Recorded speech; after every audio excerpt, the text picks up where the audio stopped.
Welcome to the Tech Egg. Don't get scrambled. Enjoy the video. In this video, I will explain how to learn anatomy for drawing anime. We'll start by breaking down the human body into simple geometric shapes. Think of the head as a sphere, the torso as a cylinder or box, and limbs as connected cylinders. This method, often called the mannequin approach, helps you understand three-dimensional form and perspective. Practicing these basic shapes from different angles is crucial for building a strong anatomical foundation before adding details. Next, let's master anime proportions, which are key to the distinct style.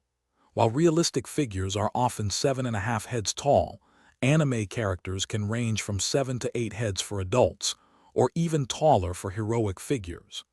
Younger characters or chibis might be only 2 to 4 heads tall. Using the head as your unit of measurement helps maintain consistency and achieve that characteristic anime look across your drawings.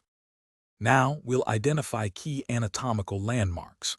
Even in the stylized world of anime, understanding underlying bone and muscle structure is vital.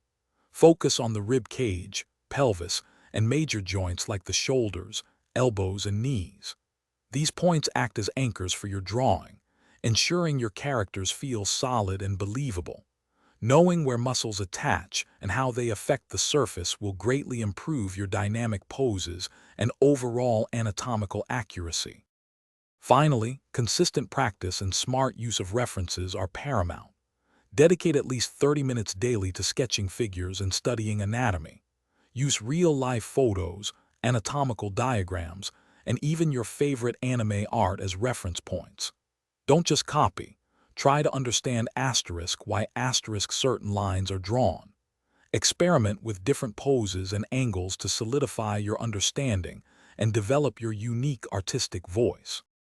Thanks for watching. Consider subscribing if I helped unscramble your problems.